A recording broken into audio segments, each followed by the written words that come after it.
Bismillahirrahmanirrahim. Assalamualaikum warahmatullahi wabarakatuh.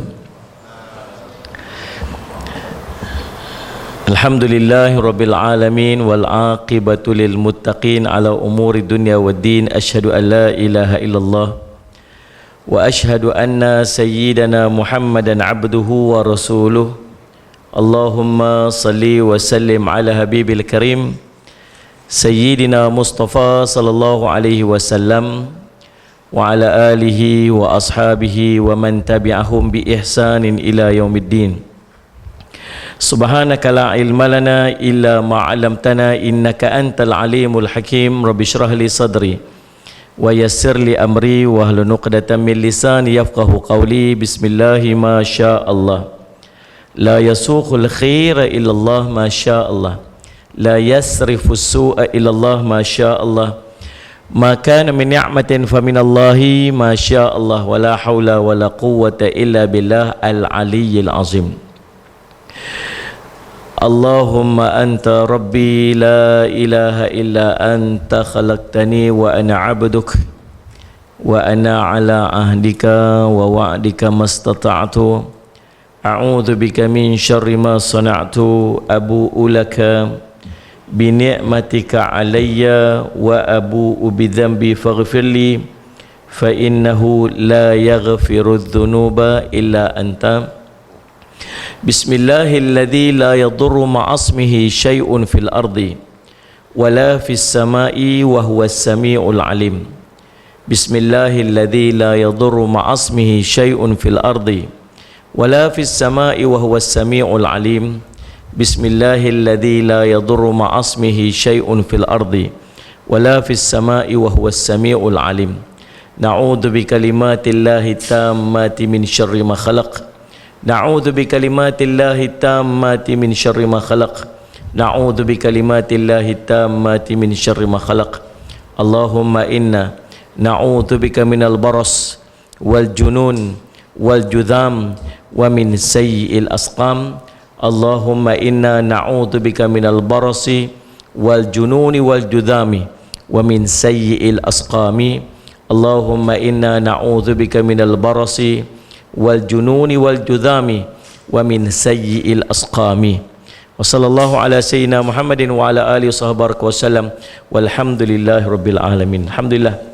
Yang dihormati Ustaz pengacara majlis, yang dihormati Datuk Seri Pengerusi Surau Al-Mizan, seluruh ahli jabatan kuasa surau, tuan-tuan imam, pegawai-pegawai surau, para asatizah, alim ulama, seterusnya tuan-tuan, perempuan, sidang hadirin dan hadirat yang dirahmati sekalian, dan tidak saya lupakan kepada grup GSP Geng Surau Putrajaya dan sahabat-sahabat media yang bersama dengan kita juga, Abang Zainal Arifin, jejak Rasul dulu misteri Nusantara, jangan biarkan dirimu dalam apa benda dia kata tu. Ya, alhamdulillah. Alhamdulillah tuan-tuan, Allahumma salli ala Muhammad. Kita dapat bersama-sama pada malam ni insya-Allah dalam nak mengupas satu tajuk. Nah, kuliah SOP ni dia tak boleh panjang. Nanti dia bunyi tek saya berhenti. Berapa berhenti? Maghrib isyak ke apa? 8.22. InsyaAllah dia dia kena berhenti lah, tak lebih-lebih lah insyaAllah. Sempena dengan COVID-19 ni, SOP dia tak boleh kuliah panjang-panjang sangat. So insyaAllah kita akan cuba untuk ringkaskan dan cuba untuk Allahumma salli alaihi deliver sebaik mungkin. Yang kita nak bincangkan tentang istidraj harta. Sebab ramai orang dia keliru, dia berasa macam Allah duk bagi dekat dia nikmat, walhal itu bukan nikmat yang Allah berkat, tapi istidraj. Dan dia tak berasa. Masalah istidraj ni tuan-tuan tahu apa? Dia tak rasa. Dia tak rasa. Tuan-tuan, saya nak tanya, ada tak tuan-tuan yang subhanallah dulu duk rajin main masjid? Rajin main masjid, non-stop main masjid setiap waktu, hampir 5 waktu dia ada kat masjid. Tuan-tuan, kadang-kadang Tok Imam tak main, dia boleh pergi depan jadi imam. Tok Bilal tak sampai, dia boleh ganti Tok Bilal. Dulu dia start berniaga. Bila dia start berniaga, perniagaan dia makin maju. Lepas daripada tu, dia mula jarang-jarang main masjid. Dia main kadang-kadang dia sempat dia main, kadang dia tak main langsung. Subuh selalu tak main. Ni dia antara kesannya. Antara waktu yang paling susah nak buat subuh. Betul. Walhal dulu bukan setakat subuh, tahajud tak pernah tinggal. Ni cerita betul-betul ni tuan. Salat Syekh Muhammad nak bagi rasa ni, faham ni. Tuan. Dan dia mula tak mai dah. Dan dia menggunakan alasan Allah sedang kurniakan rezeki dekat dia, dan sikit pun dia tak rasa bersalah atas alasan tu. Tuan faham tak? Orang tanya dia, Haji, lama tak nampak masjid ni, sibuk sikit lah ni, alhamdulillah. Dia guna perkataan alhamdulillah tu. Dia guna perkataan alhamdulillah tu. Dia kata alhamdulillah rezeki lah ni Allah bagi murah sungguh lah. Berkat kot dalam hati dia rasa. Dia rasa berkat. Walhal waktu tu dia sedang tertipu. Antara tanda dia ialah bila dia dapat rezeki tu, dia makin jauh daripada Allah. Tu tanda basic. Tanda basic bahawa rezeki yang dia dapat itu bukan atas barakah, bukan atas nikmat, tapi sidraj. Faham macam tu ya? Faham ni? Allahumma salli ala Muhammad. Even worse, lebih teruk lagi ialah apabila lagi dia buat maksiat, lagi rezeki murah.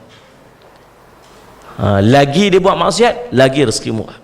Tuan-tuan, jadi manusia ni subhanallah, orang yang derhaka, orang yang selalu buat maksiat, dia terkeliru dalam pemikiran dia.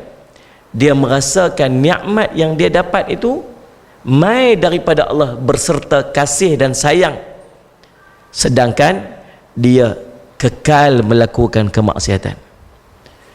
Tuan-tuan, salah satu daripada ciri yang Syekh Abdul Qadir Mandili sebut dalam kitabnya Penawar Bagi Hati, apabila dosa kecil boleh menjadi besar ni, bila dia merasakan tenang dengan dosa yang dia lakukan, dan dia merasakan atas kesolehannya Allah menutup keaibannya.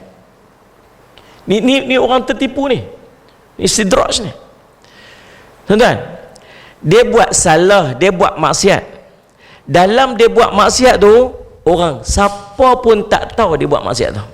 Ni geng-geng kita ni, yang duduk kat depan ni, yang duduk ngaji ni, yang ketayak atas kepala ni, emas kat muka ni. Ni salah orang ni tuan-tuan. Ni mahal lagi daripada kopiah, tahu tak? Kopiah okey lagi, emas tak ada 1000. Faham tak? Tuan-tuan ni saya tak tahu tuan senyum ke, tuan marah saya ke, saya tak tahu. Tutup muka kan. Subhanallah. Tuan-tuan, Allahumma salli ala Muhammad. Ni yang duduk depan, yang duduk tengok live ni, live ni. Banyak live dalam macam sidang media lah ni malam ni. Tuan-tuan, Allahumma salli ala Muhammad. Faham? Yang duk tengok live ni, yang duk berasa macam nak jadi baik ni, yang duk berasa macam nak sungguh buat ibadat ni, yang berasa macam nak bangun tahajud tiap malam ni, yang bersungguh nak buat ni, buat salah tak? Saya tanya ni, ada tisu tak? Tisu tak? Kalau ada, minta. Buat salah tak ni? Tuan-tuan ni tanya, cuba hangguk je macam tu. Kalau tak setuju buat macam ni. Buat salah tak? Buat. Orang tahu tak kita buat salah tu? Orang tahu tak? Tengok benda apa dekat dalam Facebook, tengok benda apa dekat dalam YouTube, seorang-seorang tengok apa, cakap apa, tengok apa, sambil duduk berjalan petang-petang tengok apa, sambil duduk jogging tepi tasik tu petang-petang, jogging pagi-pagi tengok apa, kayu basikal pagi. Di sini ada grup basikal apa? Ni kayu basikal, tengok yang kawan potong tu dengan rambut ikat kat belakang dengan pakai seluar ketat macam tu, lalu depan kita ni. Hampa tengok tak? Hampa mengaku cepat. Hampa tengok tak? Tak tengok. Kita tahu orang surah Al-Mizan tak tengok ya. Sembang. Tunggu lagi. Ni jeli hujung tahu. Tok Bilal. Bukan sini lah, bukan sini saya kena tengok Tok Bilal ni pula. Ni yang soleh Syekh Mantan. Tapi orang tahu tak kita tengok tu? Orang tahu tak apa kita buat tu? Tak. Orang tak tahu. Bahkan kadang-kadang lebih besar maksiat dia buat, dan siapa pun tak tahu. Waktu tu tahu syaitan tipu apa kat dia? Syaitan tipu, tengok hang orang baik, Allah tak buka aib hang. Syaitan kata apa? Kamu ni orang baik, sebab tu orang tak tahu maksiat kamu buat. Waktu tu dia berasa tenang dengan maksiat dia buat. Ini penipuan besar tuan. Allahumma salli Muhammad. Dan perkataan-perkataan comfort macam ni menyebabkan saya dia buat lagi. Tengok liciknya syaitan ni. Sama juga dengan kita punya Allahumma salli ala Muhammad dan rezeki yang kita duk dapat. Kita duk terjebak maksiat. Tengok, lagi hari tu lambat semayang, lagi hari tu bisnes banyak. Lihat ni, lagi hari tu tak macam mana Allah sembah telajak semayang, kadang-kadang sampai qadha semayang itu, bisnesnya pasal, kerja punya pasal. Hari yang qadha semayang, hari tu close deal paling mahal sekali, hari tu bisnes paling tinggi sekali. Hari tu pertama dia rasa macam gelisah, dia tak patut. Lepas tu dia akan rasa macam apa? Dia rasa macam selesa dengan apa yang dia jadi. Tuan-tuan, istidraj. Tuan-tuan, tu hati-hati bahaya. Masalah Israel tak berasa. Tak berasa. Kalau dia berasa senang, tak berasa. Dapat anak, Allahumma salli ala Muhammad. Doa-doa berapa tahun, 5-6 tahun kahwin, tak dapat anak, Allah bagi anak kat dia. Dulu qiyamul lail tiap malam. Dulu baca Quran tak pernah tinggal. Dapat anak, tuan-tuan, sembahyang, baca Quran start daripada lahir anak sampai anak 2 tahun menyusu, Quran tak baca. Muslimat salli ala Muhammad. Kadang-kadang sembahyang subuh pukul 8 pagi sebab anak malam-malam tak tidur. Dan yang paling best bila orang tanya kat dia, abang lama tak nampak kat masjid, dia sebut anak kecil. Ni Kak Long, program masjid dulu, Kak Long bukan AJK Muslimat ke, surau ke? Ya saya. Nampak lama tak aktif dah. Tak boleh nak main anak kecil lah ni. Dia gunakan alasan anak dia jauh pada Allah, dan sikit pun dia tak rasa bersalah dengan alasan tu. Istidraj.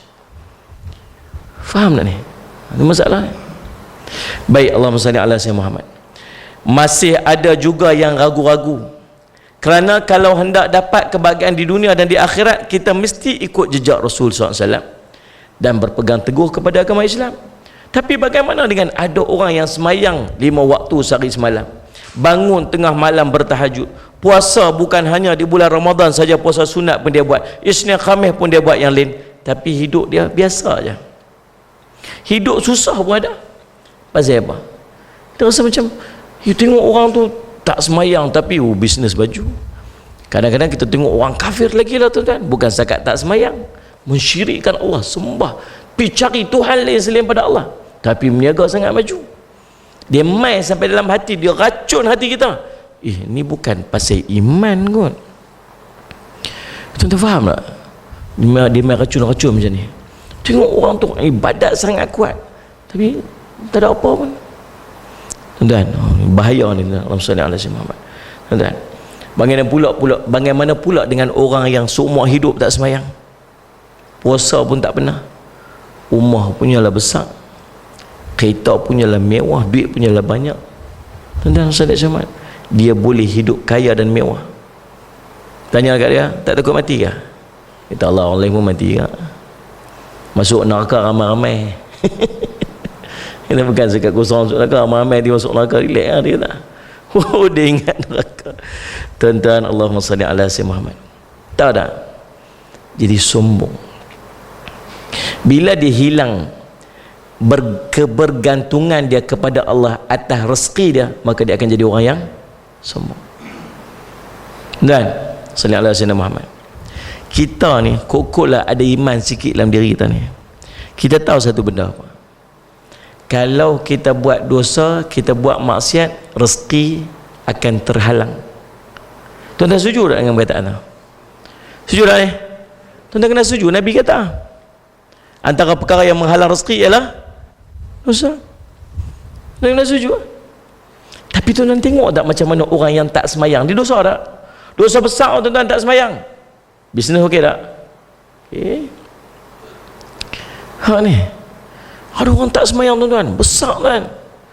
Tak semayang ni awalahu yuhasab bi'abdan fi yaumil qiyamah as-salatu. Benda paling awal sekali Allah nak cek di qiyamul qiyamah, semayang dia. Idza salat amalu kulluh. Kalau elok yang tu maka elok yang lain, kalau buruk yang tu elok yang lain, Allah tak tengok dah. Semayang. Sallallahu alaihi Muhammad. Semayang ni dosa besar, tinggal semayang. Sallallahu alaihi Muhammad. Tuan-tuan, maka subhanallah sallallahu alaihi Muhammad, kalau buat dosa sikit pun rezeki tu terhalang, apatah lagi dosa besar meninggalkan semayang. Tapi tuan tengok, ada tak orang yang pakai kereta besar tapi tak sembahyang? Nah, Ustaz Muhammad, ada tak orang yang rumah besar tuan tepi Tasik Putrajaya tu, berapa juta punya rumah tapi tak sembahyang? Ada tak? Ada. Tang mana signifikannya? Yang tadi kata kalau dosa tu halang rezeki, yang kita duk nampak dengan mata kita, orang tak sembahyang pun rezeki banyak. Faham tak ni? Sinilah istidraj. Itulah istidraj. Tuan-tuan nak bagi faham, sebab tu pentingnya iman, pentingnya ilmu ni. Dengan ilmu ni tuan-tuan boleh timbang mana betul mana salah. Kalau tuan-tuan tak ada ilmu, tuan-tuan akan tengok, weh, orang tak sembahyang pun dapat rezeki murah.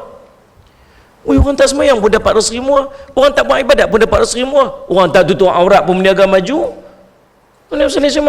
Lagi buat panggil buruk, lagi sales naik. Sebab tu kita duk tengok repek-repek daripada ubat dekat dalam Facebook lepas tu. Faham tak ni? Dia panggil black marketing. Tuan-tuan, black marketing. Buat panggil lagi bagi orang marah, lagi dia punya sales naik. Tuan-tuan faham tak ni saya duk cerita apa ni? Oh, serius sangat malam ni. Saya nak bagi clear sungguh-sungguh tuan. Tuan-tuan buat panggil buruk-buruk. Kemarin saya tengok ada seorang perempuan tu, dia maki hamun cukup-cukup. Saya kata, Allah, mulut apa ni orang perempuan macam ni? Mulut, ya Allah, dia pergi buat live dekat apa ni, restoran mana tak tahu. Lepas tu bila suara dia duk kuat-kuat sangat, lepas tu makcik dekat restoran tu tegur dia. Dia bangun, dia maki hamun makcik tu punya boleh tahan. Apa itu balik pula buat live pula kau mau pula maki hamun lagi apa semua. Saya kata astagfirullahalazim. Lepas pada tu saya minta maaf lah atas ketelanjuran saya. Serius ni ya. Dan saya cerita dia panggil black marketing. Ada orang tuan-tuan saya buat panggil jantan pergi pakai seluar dalam, pakai bikini. Faham tak faham sudah, macam tak faham. Orang surau Mizan mana tengok video-video lagu ni semua. WhatsApp pun tak ada. Ini pegang tasbih Allah semua ya kan. Dia buat panggil macam tu pasal apa? Pasal nak bagi orang kecam. Bila orang kecam, view dia tinggi. Bila view dia tinggi tuan-tuan, daripada ramai orang yang tengok, berapa ramai orang yang simpati.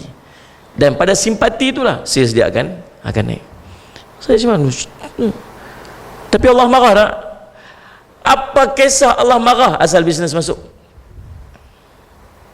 Faham tak ni? Apa kisah Allah marah asal bisnes masuk?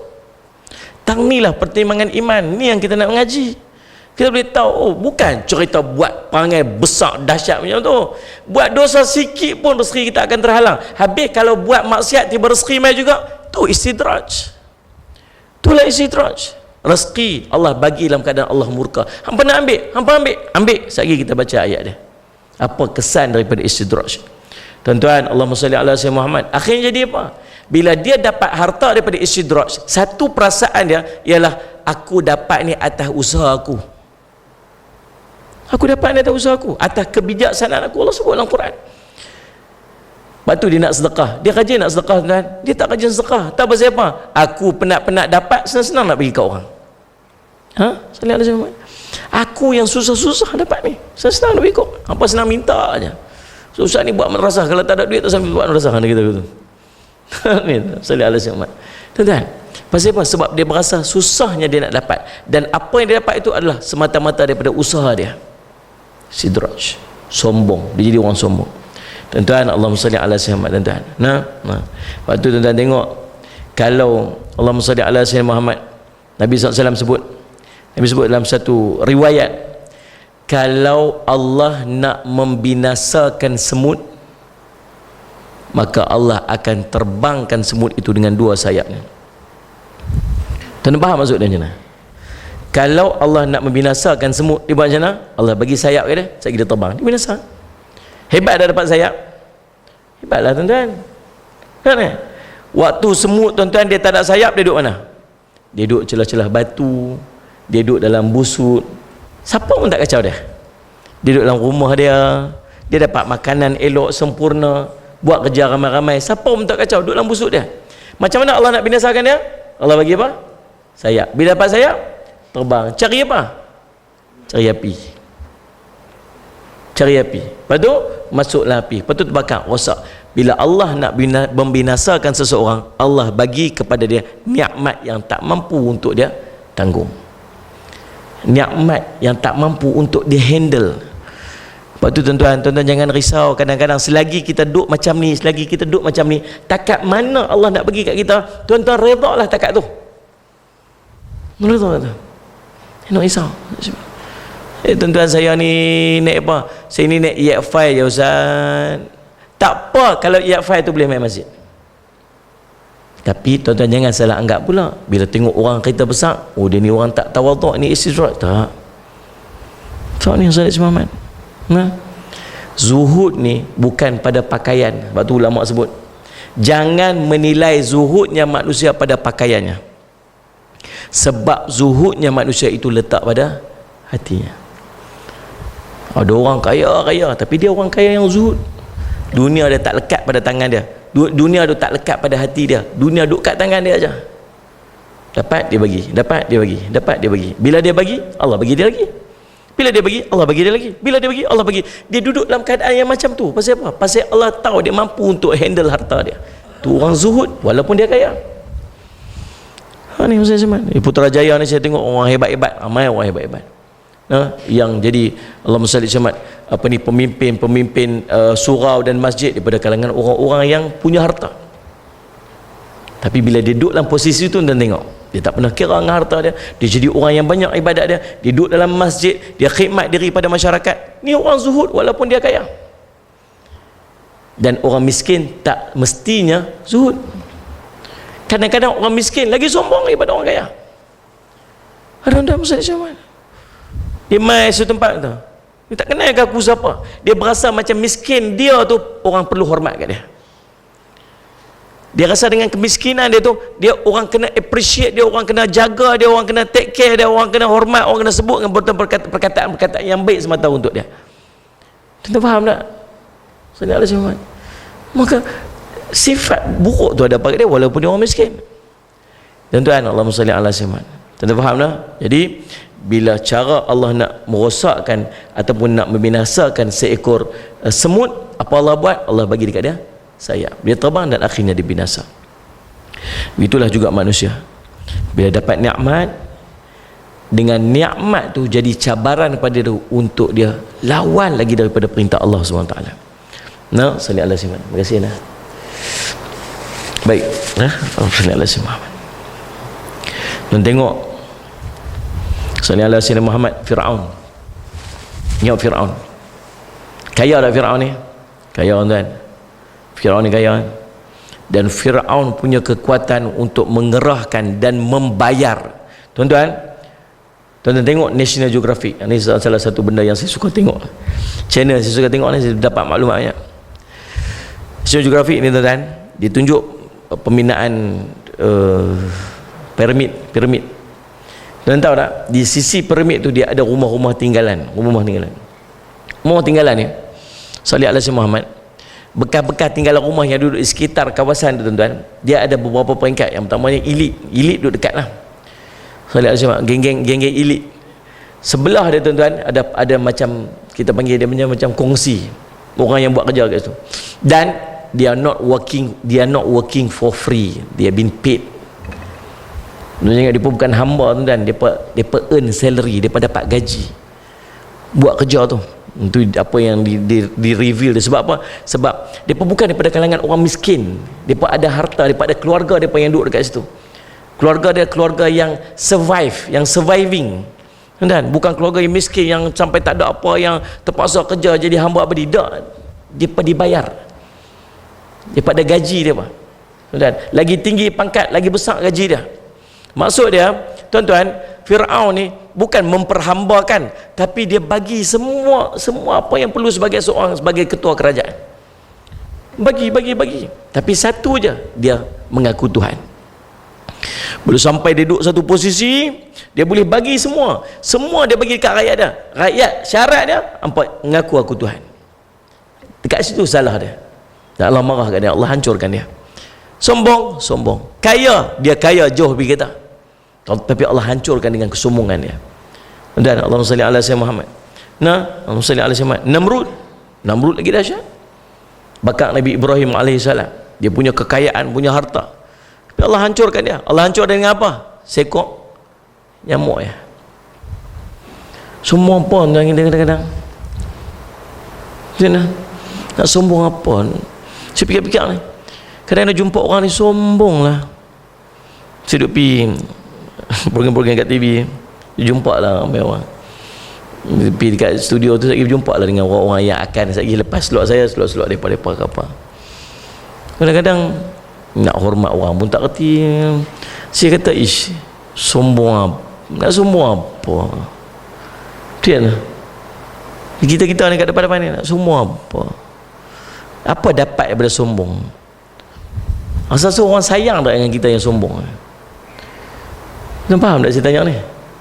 Tuan rasa macam kalau kita sombong itu, tengok orang kecil-kecil ni, rasa macam orang suka ke? Saya orang puji tak tu? Dia ni bagus lah, dia ni sombong sangat ni, bagus lah dah tu. Orang tu meluat aku orang ni. Depan kita dia senyum aja. Bagusnya ni apa? Oh baguslah tuan ni saya respect lah. Sekali dia beralih sana kata meluat je kan. Dan doa-doa semua doa buruk-buruk dekat kita. Dah ada Ustaz Muhammad. Sombong ini dia boleh datang dengan harta yang istidraj. Sombong ini dia akan datang daripada harta yang Allah kurniakan secara istidraj.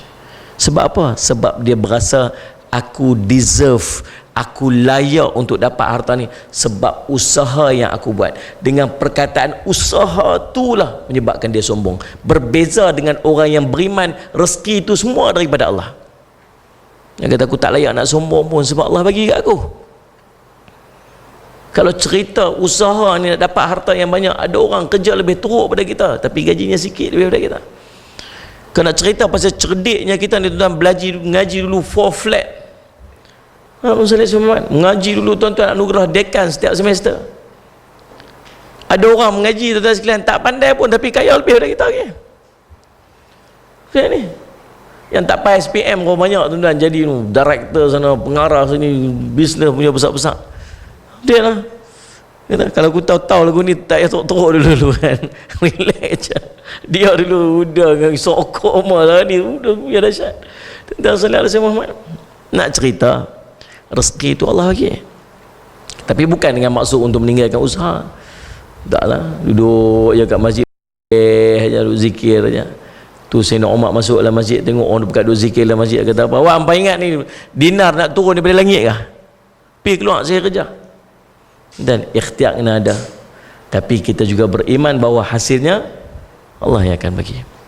Tuan-tuan, Allahumma salli ala sayyidina Muhammad. Nah, jadi tuan-tuan, Allahumma salli ala sayyidina Muhammad. Mari kita tengok apa maksud istidraj. Ini baru masuk tajuk dia. Tadi mukadimah. Nak habis waktu dah. Tadi mukadimah bagi faham. Nah, kerana sebab menipu. Dia menipu kita. Kita tak berasa macam dia, tapi dia. Dalam Mu'jam Al-Lughah Al-Arabiyah disebut istidraj sebagai bahasa diambil dari perkataan daraja. Daraja kita sebut derajat, tingkat. Salih alaihi Muhammad, yang artinya adalah naik daripada satu tingkatan kepada tingkatan selanjutnya. Manakala istidraj itu sendiri bermaksud satu hukuman daripada Allah terhadap seorang hamba yang diberikan oleh Allah sedikit demi sedikit, salih alaihi Muhammad, dan bahkan tak diberikan langsung. Allah membiarkan seorang itu dan tidak disegerakan azab dia. Tuan-tuan, menakutkan dia sebenarnya. Faham istidraj? Allah bagi nikmat, dia bagi sikit nikmat, dia hanyut tau, dia hanyut, dia seronok dengan nikmat tu, Allahumma salli ala Muhammad. Dia tak sedang Allah sedang menghukum dia, tak sedang. Faham tuan-tuan? Allahumma salli ala Muhammad. Waktu tu saja Allah biarkan dia, seronok je. Dan Allah tak azab dia. Bukan tiba-tiba apa ni Allah musliman dah dia dapat nikmat ni seronok aja. Allahumma salli ala sayyidina Muhammad. Allah sebut sanastadrijuhum min haitsu la ya'lamun. Kami akan menarik mereka sedikit demi sedikit, yakni ke jurang kebinasaan daripada arah yang dia tak mengetahuinya. Ni kita takut ni, tu saya sebut daripada awal. Istidraj ni menakutkan. Sebab apa? Sebab kita tak perasan. Ya tak? Tapi tanda dia ada. Bahkan yang paling bestnya, kita tahu tanda tu ada kat kita, tapi kita gunakan alasan tu tanpa sikit pun rasa salah. Macam tadi ya? Apa tanda dia? Makin jauh pada Allah. Tahajud tak boleh bangun, sembahyang subuh selalu terlepas, salli ala sayyidina Muhammad, tapi sembahyang jemaah dah, Quran pun lama dah tak baca. Tapi dia duk guna alasan tu apa ni? Bisnes, alhamdulillah, rezeki makin murah. Dia duk pujuk hati dia. Dia tahu tanda tu agak dah, dan dia gunakan alasan tu tanpa sikit pun rasa bersalah. Istidraj. Bahaya tuan, bahaya. Dan rasa tuan-tuan berjumpa ada orang-orang macam ni? Ada tak dulu duduk main masjid, duduk kerap main masjid lah, tak main dah? Ada? Tuan-tuan, kadang-kadang yang tu ada kat kita. Kita nampak orang ni lama tak main masjid ni, nampak bisnes makin maju. Istidraj tu. Istidraj tu. Masalah istidraj ni, Allah tarik sikit-sikit. Dia tak rasa. Kalau orang kena istidraj, hai dia, yang sibuknya kita, yang nak kena fikirnya ni kita. Takut kita tu yang Allah dah cabut sikit-sikit tak sedap ni. Faham ni? Allahumma salli ala Muhammad. Allahumma salli ala Muhammad. Surah tadi surah Al-Qalam ayat ke-44. Al-Hasan berkata, berapa ramai orang yang terkena fitnah cara dipuji, dan berapa ramai orang yang terpedaya dengan cara ditutupi keaiban dia. Salli ala Muhammad. Berapa ramai orang yang, Allahumma salli ala sayyidina Muhammad, Allahumma salli ala sayyidina Muhammad, terkena fitnah disebabkan pujian, dan berapa ramai pula yang terpedaya kerana ditutup keaiban dia. Ini kata Al-Hasan sallallahu alaihi Muhammad. Tuan perasan tak ni? Kita ni memang kaki masjid ni. Bukan sekat kaki, tangan, kepala, semua masjid punya orang lah. Cerita dia. Ni. Dan kita duk berulang alik main masjid tuan 4 tahun 5 tahun dah. Surah ni apa tahun dah? Surah ni Al-Mizan. Berapa tahun dah? 5 tahun dah. 10 tahun dah. 10 tahun dah. 20 tahun dah. 20 tahun dah ni. Subhanallah Ustaz Muhammad. Ya Allah, lama dah 20 tahun dah. Sama mula dengan Putrajaya dulu ni. Masya Allah. Tapi nama Al-Mizan lah bersebenar dengan Agung apa? Tak. Oh, takdirnya. Saya lihat takdirnya. Itu untuk Allahumma salli ala sayyidina Muhammad. Kita sejak pindah main Putrajaya ni 5 tahun dah ni. Surah ni 20 tahun. Dia 5 tahun dah. Balik kerja penat-penat, mandi pergi masjid, balik kerja penat-penat, balik pergi surau. Lepas tu sekali balik dah pukul 10 malam, sekali baru sampai rumah. Dia punya duk buat ni 5 tahun, dia tak rasa apa dah. Dah jadi immune dengan suasana lah.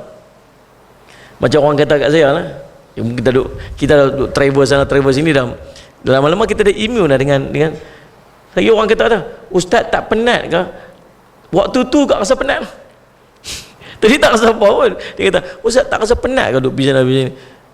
Tadi tak rasa apa pun. Dia sebut tu rasa tu rasa penat. Mana? Sebab kita dah immune dengan suasana tu. Jadi kita dah ulang alik masjid. Tak ada sampai bila kita dah immune dah, sampai orang kata apa? Hebat hang noh. Hebat hang noh. Aku tak boleh buat macam ni. Hang balik kerja penat-penat pergi masjid, balik kerja penat-penat pergi masjid. Hebat hang noh. Kami tak boleh buat macam hang ni. Dia start kata macam tu, esok main masjid jalan macam lain tu. Esok dia rasa macam jalan di atas awang-awang tu, rasa macam jalan macam Alibaba tu lah, tarik seluar sampai atas dulu. Gitu. Dia lain macam tu. Tu dia panggil bahaya pujian. Ya. Kita boleh buat macam-macam ibadat, tuan-tuan, dalam keadaan kita tak berasa dan kita tak sedar. Bila orang puji kita, dia rosakkan amal kita. Tu je. Dan musallat zaman. Faham tak? Yang kedua, Kata Al-Hasan apa ni? Apabila dia terpedaya dengan ditutup keaiban dia. Macam kita sebut tadi ya. Oh, rupanya Allah sayang kat aku, sebab tu Allah tutup aib aku. Kadang-kadang Allah buka keaiban dia sebab Allah nak selamatkan dia. Dia tak sedar. Kita duk buat-buat, duk baik je, buat baik je, tiba-tiba hari tu saja terselip sikit buat maksiat, tergelincir sikit terbuat maksiat. Waktu kita terbuat maksiat tu, pup, Allah buka. Malu tak? Malu kan? Malu. Tapi lepas tu buat lagi tak? Tak buat dah. Rupanya cara Allah buka tu sebab Allah nak tahan dia supaya lepas ni jangan buat dah. Cuba bayangkan kalau dia terbuat tu, tiba-tiba Allah tutup aib dia. Lepas ni buat lagi, lepas tu buat lagi, itu buat lagi. Lepas tu berapa ramai orang tertipu apabila dia dalam keadaan dia melakukan kemaksiatan, tiba-tiba aibnya ditutup dan dia berasa bahawa Allah menutup aib itu satu kelebihan untuk dia. Tertipu tak? Tipu tak? Tu ni faham ke saya tanya apa ni, macam nak jawab macam tak mau jawab kan ni, macam muhasabah yang masing-masing ni kan. Allahumma salli ala sayyidina Muhammad. Allahumma salli ala sayyidina Muhammad. Sahal bin Abdullah mentafsirkan ayat di atas dengan maksud, nikmat-nikmat yang diberikan akan menyebabkan mereka lupa untuk bersyukur. Ar-Razi berkata, istidraj ialah dengan meminta kurnia turun kepadanya satu darjat kepada darjat yang lain sehingga akhirnya dia terpedaya. Tak kala mereka melakukan dosa, Allah menambah lagi nikmat kepadanya sehingga melupakan mereka kepada istighfar. Tafsir Al-Kabir. Macam mana? Sallallahu alaihi Muhammad minta turun, minta kurnia, ya Allah bagi kurnia, ya Allah bagi kurnia, bagi kurnia. Setingkat satu Allah bagi dia. Sampai ke tahap mana? Sampai ke tahap akhirnya terpedaya. Waktu tu mereka mula melakukan dosa, dan start buat dosa, Allah tambah lagi nikmat ke dia. Allah tambah lagi nikmat sehingga dia melupakan diri mereka daripada istighfar. Maka Nabi SAW menyebutkan dalam sebuah hadis yang diriwayatkan oleh daripada Uqbah bin Amir radhiyallahu anhu, Nabi SAW bersabda, "Idza ra'aitallaha ta'ala yu'til 'abda minad dunya ma yuhibbu wa huwa muqimun ala ma'asiyati fa inna ma dzalika minhu al-istidraj." Sallallahu alaihi wasallam, riwayat Imam Ahmad dan Imam Al-Baihaqi. Nabi kata apa? Apabila kamu melihat, ini dia punya nak kenai istidraj tu macam mana? Nak kenai kita ni duduk dalam istidraj ataupun tidak? Tu suruh berhenti sungguh mak gaya tu. bunyi tu suruh berhenti sungguh tu. Kata Nabi SAW, apabila kamu melihat Allah memberi kepada hambanya daripada perkara dunia yang dia inginkan, sedangkan dia terus melakukan maksiat kepadanya, maka ketahuilah itulah istidraj. Boleh faham? Simple je nak faham istidraj ni. Nikmat dapat tapi masih dalam maksiat. Sepatutnya maksiat, dosa menghalang nikmat.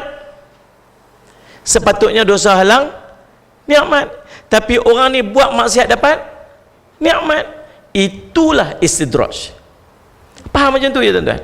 Allahumma salli ala sayyidina Muhammad. Maka mula Ali Al-Qari berkata, apabila kamu melihat Allah mengurniakan kepada seorang hamba daripada kekayaan dunia sedangkan dia melakukan maksiat, maka asbab yang didapati melalui kurnianya tersebut ialah istidraj dan tipu daya. Benalah firman Allah Ta'ala, satastadrijuhum min haitsu la ya'lamun, dan Allahumma salli ala sayyidina Muhammad, sanastadrijuhum min haitsu la ya'lamun, yang membawa maksud kami akan menarik mereka sedikit demi sedikit ke jurang kebinasaan daripada arah yang tidak mereka mengetahuinya. Allahumma salli ala sayyidina Muhammad. Allahumma salli ala sayyidina Muhammad. Demikian juga pada ayat pada surah Al-An'am ayat 44, Allah menyebutkan, Allahumma salli ala sayyidina Muhammad, falamma nasuma dzukiru bihi fatahna alaihim abwaba kulli syai'in hatta idza farihu bima utu akhnahum baghtatan fa idahum mublisun. Ketika mereka tidak mengambil pelajaran daripada kemiskinan dan sakit yang kami timpakan kepada mereka, waktu mereka tak ambil pengajaran daripada kemiskinan dan kesakitan yang Allah timpakan dekat mereka, kami uji pula mereka dengan harta yang banyak. Kami bukakan untuk mereka semua pintu-pintu rezeki untuk mendapatkan rezeki tersebut. Takut ni tuan. So ni Allah semua takut ni. Hingga pada ketika mereka senang dan tidak lagi bersyukur dengan apa yang kami berikan kepada mereka, waktu itulah datang kepada mereka azab secara tiba-tiba. Lalu mereka pun bingung, putus asa dan tidak lagi mendapat jalan keselamatan. Real Allah sebut dalam Quran ni, clear cut bahasa Allah. Bahasa yang tak perlu lagi nak explain, boleh faham direct apa yang Allah sebut dalam surah Al-An'am ayat 44. Dalam tafsir Al-Jalalain disebutkan, ketika mereka meninggalkan peringatan yang diberikan kepada mereka, tidak mahu mengindahkan peringatan tersebut, maka Allah membuka kepada mereka segala pintu nikmat bentuk istidraj kepada mereka, sehingga mereka berbangga berkenaan hal itu dengan sombong. Kemudian kami seksa mereka secara tiba-tiba, lantas mereka pun terdiam daripada segala kebaikan. Tuan, jadi kita boleh faham dah tuan-tuan, nak cerita panjang-panjang pun kita boleh faham dah. Allahumma salli ala sayyidina Muhammad. Apa yang dimaksudkan dengan istidraj, dan salah satu daripada ayat lagi kita boleh ambil yang berkaitan dengan surah, dengan istidraj ini, surah Al-Qalam pun ayat 44. Khaf min wujudi ihsanihi ilaik wa dawami isaatika ma'ahu an yakuna dhalika istidrajan lak. Sanastadrijuhum min haitsu la ya'lamun. Hendaklah kamu berasa takut jika kamu terus memperolehi kurniaan Allah sedangkan kamu masih berterusan melakukan kemaksiatan kepadanya. Hendaklah kamu rasa takut jika kamu duk dapat nikmat kurniaan Allah kepada kamu secara berterusan sedangkan kamu duduk dalam maksiat. Takut, kerana ini ia boleh jadi satu istidraj.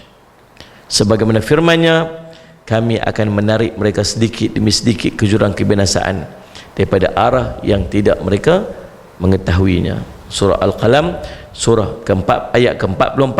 Syekh Zarruq berkata, wahai para murid, takutlah terhadap kurniaannya kepadamu dalam bentuk kesihatan, kelapangan, rezeki yang melimpah ruah, di tengah-tengah kederhakaan kamu terhadapnya berupa kelalaian dan kecuaian. Jadi tuan, salih ala sayyidina Muhammad, kesimpulannya, kurniaan Allah biasanya diisi sebelum dan selepasnya dengan takwa. Faham tak? Kalau cerita nikmat Allah dia main melalui takwa. Biasanya macam tu. Allahumma salli ala sayyidina Muhammad. Orang yang rajin solat malam, orang yang rajin sedekah, orang yang rajin solat duha, orang yang jaga amalan-amalan fardu, maka Allah akan kurniakan kepada nikmat ini. Nikmat ini dinamakan sebagai kurniaan ataupun karamah.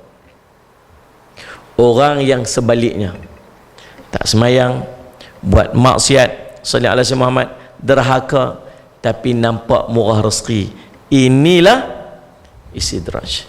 Itu kesimpulannya. Faham dah? InsyaAllah tuan-tuan, mudah-mudahan Allah berikan kepada kita kefahaman yang sebaiknya, insyaAllah. Saya minta ampun, minta maaf salah dan silap. Mudah-mudahan kita dijauhkan daripada sifat yang nama dia istidraj ini, ujian-ujian yang kita tak berasa tapi Allah sedang menguji kita dan sedang menghukum kita. Na'udzubillahi min dzalik, insya-Allah. Tuan-tuan, sallallahu alaihi Muhammad, saya ucap terima kasih kepada pihak Surau Al-Mizan atas jemputan pada malam ni. Saya pun rasa macam tak puas lagi nak ceramah kat tuan-tuan ni. Rasa macam tak mau nak tarik handbrake lagi. Tapi ala kulli hal, nak buat macam mana biar sikit daripada tak ada langsung. Sekali lajak, sekali main surat kata apa? Maaf nak Ustaz Liat Muhammad, surau ni duk buat apa, langgar SOP apa semua, lepas ni tak ada kuliah langsung. Tuan-tuan juga yang rugi. InsyaAllah tuan-tuan, Ustaz Liat Muhammad, sebelum tu kalau tuan-tuan tak ada apa-apa halangan, insyaAllah mungkin pada setiap pagi saya ada buat live daripada page saya, tafsir Al-Quran pada setiap hari. Nama Usratuna. Setiap hari saya akan baca satu surah daripada Quran, kita baca doa ramai, kita baca Quran sama-sama dan kita tafsir Al-Quran tu setiap hari lebih kurang satu ayat, dan kita cadang insyaAllah satu hari nanti kita akan khatam seluruh Quran dengan tafsir. Kita menggunakan kitab tafsir Ibnu Kathir rahimahullah ta'ala. Tuan-tuan berkelapangan boleh ikut 6.30 pagi pada setiap hari. Yang keduanya, Allahumma salli ala Muhammad, dekat luar sana kami, saya ada madrasah satu di Bandar Baru Kedah. Madrasah kami, saya menyediakan pengajian secara percuma kepada pelajar-pelajar tahfiz ni. Jadi semenjak PKP ni, biasalah mana-mana masjid ke madrasah pun akan berhadapan dengan tekanan-tekanan lah. Jadi saya tak berhajat untuk minta wakaf ke sumbangan pada tuan-tuan. Cumanya kami buat jualan untuk salli ala Muhammad, menampung pengurusan ma'had kita yang mencecah 30,000 sebulan, dengan kita buat jualan susu kambing campur dengan ginkgo biloba, campur dengan beras perang, campur dengan kurma untuk tenaga. InsyaAllah tuan-tuan boleh dapatkan kat luar sana yang mai buat jualan ni, PU Ramadan, dia ejen kita daerah sini. Dan kalau tuan-tuan nanti bila dah habis dan rasa sedap, tuan-tuan nak bancur, jangan bancur dalam gelas, bancur dalam cawan saja. Itu dia punya sukatan dia, insyaAllah. Dan kalau rasa sedap pun nanti boleh dapatkan daripada, dan setiap daripada penjualan itu akan balik kepada tabung kami Madrasah Kompleks Islam Darul Faizin, insyaAllah. Terima kasih atas perhatian, terima kasih Datuk Seri atas jemputan, insyaAllah. Mudah-mudahan kita berjumpa lagi lain masa dan ketika. Terima kasih juga kepada GSP yang sudi untuk menganjurkan program kita pada malam ni. Qul qouli hadza wa astaghfirullah li wa lakum. Wassalamualaikum warahmatullahi wabarakatuh.